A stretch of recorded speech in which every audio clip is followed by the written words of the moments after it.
اب بات کریں گے ملکی معیشت کی، جو حکومت کے نزدیک جو ہے وہ بہتری کی طرف گامزن ہے، لیکن عوام پریشان ہے کہ یہ جو بہتری ہے اس کے اثرات ہم تک تو پہنچ نہیں رہے۔ اسٹیٹ بینک نے 2 روز قبل رواں مالی سال کی پہلی سرمائی کی رپورٹ جاری کی، جس میں بتایا گیا کہ پاکستان کی معیشت کووڈ سے پہلے کی راہ پر دوبارہ گامزن ہو رہی ہے۔ اسٹیٹ بینک نے مالی سال 2021 میں جی ڈی پی کی حقیقی نمو 1.5 سے 2.5% تک رہنے کی پیشگوئی کی، لیکن جو عالمی ادارے ہیں وہ اس کے برعکس جو ہے وہ رپورٹ بتا رہے ہیں۔ بالکل ایسے ہی ہے۔ تو حکومت نے 2021 میں معاشی شرح نمو 2.1% رہنے کا ہدف مقرر کیا تھا، لیکن عالمی بینک کی ہم بات کر رہے ہیں، اعداد و شمار کچھ اور کہانی سنا رہے ہیں۔ عالمی بینک کی گلوبل اکانومی رپورٹ میں بتایا گیا ہے کہ اس مالی سال میں پاکستان کی شرح نمو محض 0.5% رہ سکتی ہے، 0.5۔ آئندہ جو 2 سال ہیں پاکستان کی معیشت 1.3% کی شرح سے ترقی کر سکتی ہے۔ رپورٹ میں کہا گیا ہے کہ پاکستان میں غریب طبقہ پست شرح نمو سے متاثر ہوگا، اور یہ دونوں رپورٹس جو ہیں یہ کہنا چاہیے کہ ایک دوسرے کے برعکس ہیں۔ ہاں بالکل، وہ جو عالمی ادارہ کہہ رہا ہے وہ اسٹیٹ بینک نہیں کہہ رہا، جو اسٹیٹ بینک کہہ رہا ہے وہ عالمی ادارہ نہیں کہہ رہا۔ ہم نے کس کی رپورٹ سنی ہے؟ یہ بلیم گیم ایک طرف چل رہا ہے کہ پچھلی حکومتوں کا کیا دھرا ہے، اور دوسری طرف یہ نمبر گیم چل رہا ہے۔ تو اس کے بیچ میں عوام کو کیا سمجھ میں آئے کہ کہاں بہتری آ رہی ہے، کیسے بہتری آ رہی ہے؟ ہم کل آئی ایم ایف کی بات کر رہے تھے کہ آئی ایم ایف نے پاکستان کی بڑی تعریف کی ہے، اور آئی ایم ایف کیوں پاکستان کی تعریف کر رہے ہیں یہ سمجھ میں نہیں آ رہا تھا، جبکہ وزیر اعظم عمران خان نے کہا ہے کہ پاکستان میں نومبر میں برآمدات میں 8.3 اور دسمبر میں 18.3% اضافہ ہوا ہے۔ تو اس حوالے سے بالکل ہم بات چیت کریں گے۔ ہمارے ساتھ ماہر معیشت موجود ہیں جناب حفیظ پاشا صاحب۔ السلام علیکم حفیظ پاشا صاحب، بہت شکریہ سر وقت نکالنے کے لیے۔ فرمائیے گا، ایک طرف اسٹیٹ بینک جو ہے 2.5% شرح نمو کی توقع کر رہا ہے، دوسری طرف عالمی بینک کے مطابق پاکستان کی شرح نمو صرف 0.5% رہنے کا امکان ہے۔ آپ بتائیے کہ یہ نمبر گیم میں کس کے نمبرز جو ہیں اس کو درست مانا جائے، کس میں آپ کو کون سے ریئلسٹک نظر آتی ہے فگر؟ بسم اللہ الرحمن الرحیم۔ دیکھیے بات یہ ہے کہ ایک اور ہمارے پاس پروجیکشن موجود ہے جس کا آپ نے ذکر نہیں کیا، اور وہ آئی ایم ایف کا ہے۔ جی آئی ایم ایف ان 2 پروجیکشنز کے بیچ میں کہہ رہا ہے کہ شرح نمو اس سال 1% ہوگی۔ تو آپ کے پاس اس وقت ایک رینج ہے 0.5 سے لے کر 2.5% تک۔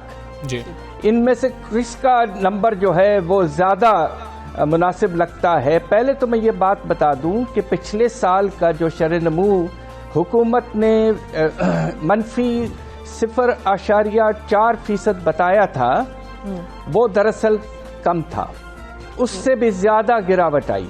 اچھا، اور اب اندازہ یہ ہے کہ یہ 2.5% تک شاید ہماری معاشی حالات میں کمی آئی۔ پچھلے سال کووڈ کا کافی اثر رہا۔ اگر آپ اس طرح دیکھیں تو چونکہ یہ ریکوری کا سلسلہ کچھ حد تک شروع ہو چکا ہے، اور آپ نے صنعتی شعبے میں دیکھا ہے کہ کچھ اضافہ ہو رہا ہے، تو اگر گراوٹ زیادہ آئی ہے تو ریکوری بھی تھوڑی زیادہ ہوگی۔ تو ہم سب کا اندازہ یہ ہے کہ جو اسٹیٹ بینک کہہ رہا ہے وہ شاید مناسب ہے کہ 2 سے 2.5% کا اضافہ اس سال کے آپ کے شرح نمو میں اضافہ ہو سکتا ہے۔ بالکل ٹھیک ہے۔ سر یہ بتا دیجئے گا، کیا کرونا کے بعد اب جو معیشت ہے وہ بہتری کی جانب چل پڑی ہے؟ جس طرح وزیر اعظم صاحب برآمدات کے حوالے سے کہہ رہے ہیں، کل انہوں نے جو ٹویٹ کیا یہ بات بالکل درست ہے۔ عوام یہ سوال کرتے ہیں کہ ثمرات ہم تک کیوں نہیں پہنچ رہے؟ یہ بہت اہم سوال ہے آپ کا۔ دیکھیے آج ہی رپورٹ آئی ہے، ہمارے پاکستان بیورو آف اسٹیٹسٹکس نے ایک بہت مناسب سروے کیا تھا اور پتہ کرنے کے لوگوں پر کتنا اثر ہوا ہے، اور حیرت انگیز اعداد شمار انہوں نے پیش کیے ہیں۔ یہ بتایا ہے کہ جو لوگ بے روزگاری میں چلے گئے تھے ان کا نمبر جو ہے وہ 2 کروڑ کے قریب ہے۔ اچھا، 2 کروڑ، جی، یعنی کہ ہمارا جو ٹوٹل لیبر فورس ہے وہ 6.5 کروڑ ہے۔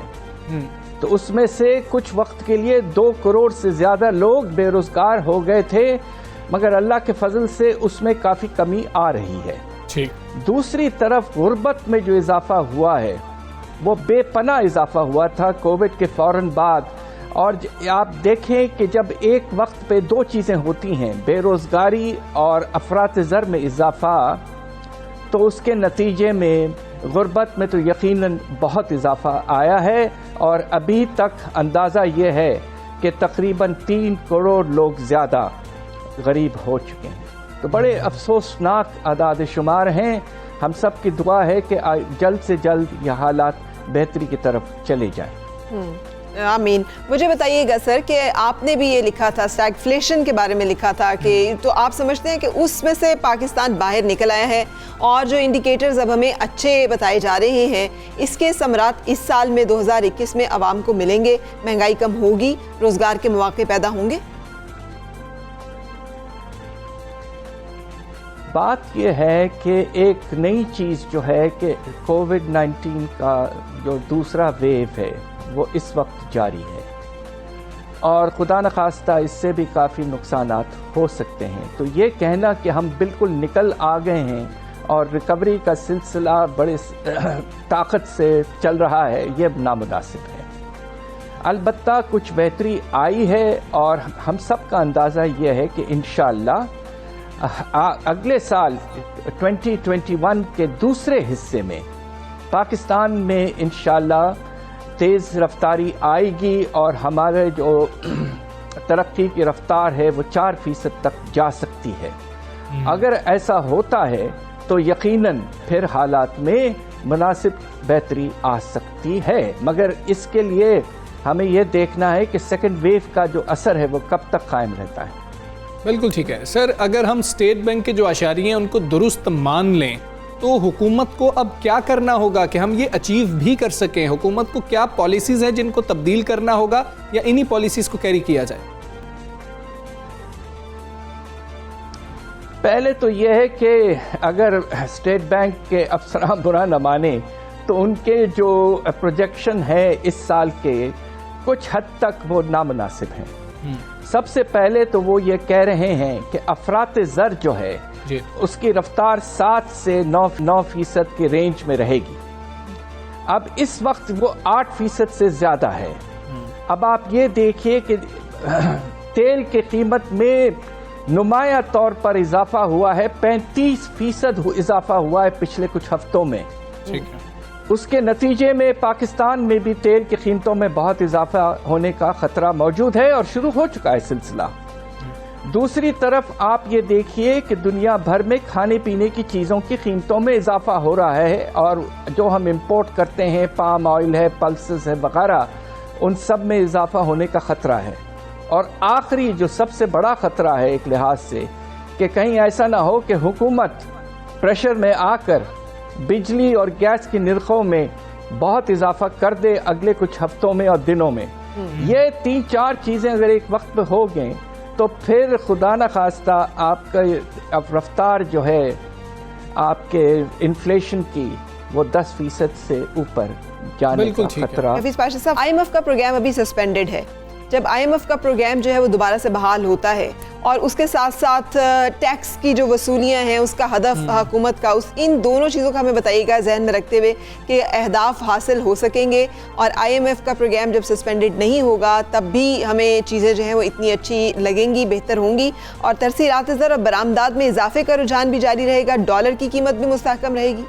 اسٹیٹ بینک نے جو اپنے رپورٹ میں کہا ہے کہ ہمارا جو بجٹ کا خسارہ ہے وہ اس سال 6 سے 7%، 6.5 سے 7.5% تک رہ سکتا ہے GDP کا۔ پچھلے سال یہ 8.1% تھا۔ اس پہ ہمارا خیال یہ ہے کہ یہ نمبر جو بتایا گیا ہے یہ کم ہے، اور اس کی 2 بڑے وجوہات ہیں۔ ایک تو یہ کہ جس طرح آپ نے ابھی کہا کہ ہمارے ٹیکس جو ہیں ان کی ریونیو میں پہلے 6 مہینے میں صرف 5% کے لگ بھگ اضافہ ہوا ہے، جبکہ ہمارا ٹارگٹ اضافہ تھا 24%۔ آنے والے دنوں میں اضافہ بڑھے گا، اس لیے کہ پچھلے سال کمی آئی تھی تو اس کے اوپر اضافہ زیادہ لگے گا، مگر سوال یہ پیدا ہوتا ہے کہ کیا ہم اگلے 6 مہینے میں 40% اضافہ کر سکتے ہیں اپنے ریونیو میں، تاکہ وہ ٹارگٹ ہمارا جو 4,960 ارب کے قریب ہے وہ ہم حاصل کر لیں گے؟ میرا خیال نہیں۔ دوسری طرف جو بات پریشان کن ہے وہ یہ ہے کہ خیال یہ تھا کہ جب ہمارے سود کی لیول جو ہے وہ کافی گری ہے، 13.25% سے گرا کر 6% تک لے آئی، 7% تک لے آئی اسٹیٹ بینک، کہ اس کے نتیجے میں ہمارے جو قرضوں کے واپسی کے خرچے ہیں ان میں زیادہ اضافہ نہیں ہوگا، مگر پہلے 3 مہینے میں تقریباً 30% اضافہ ہوا ہے۔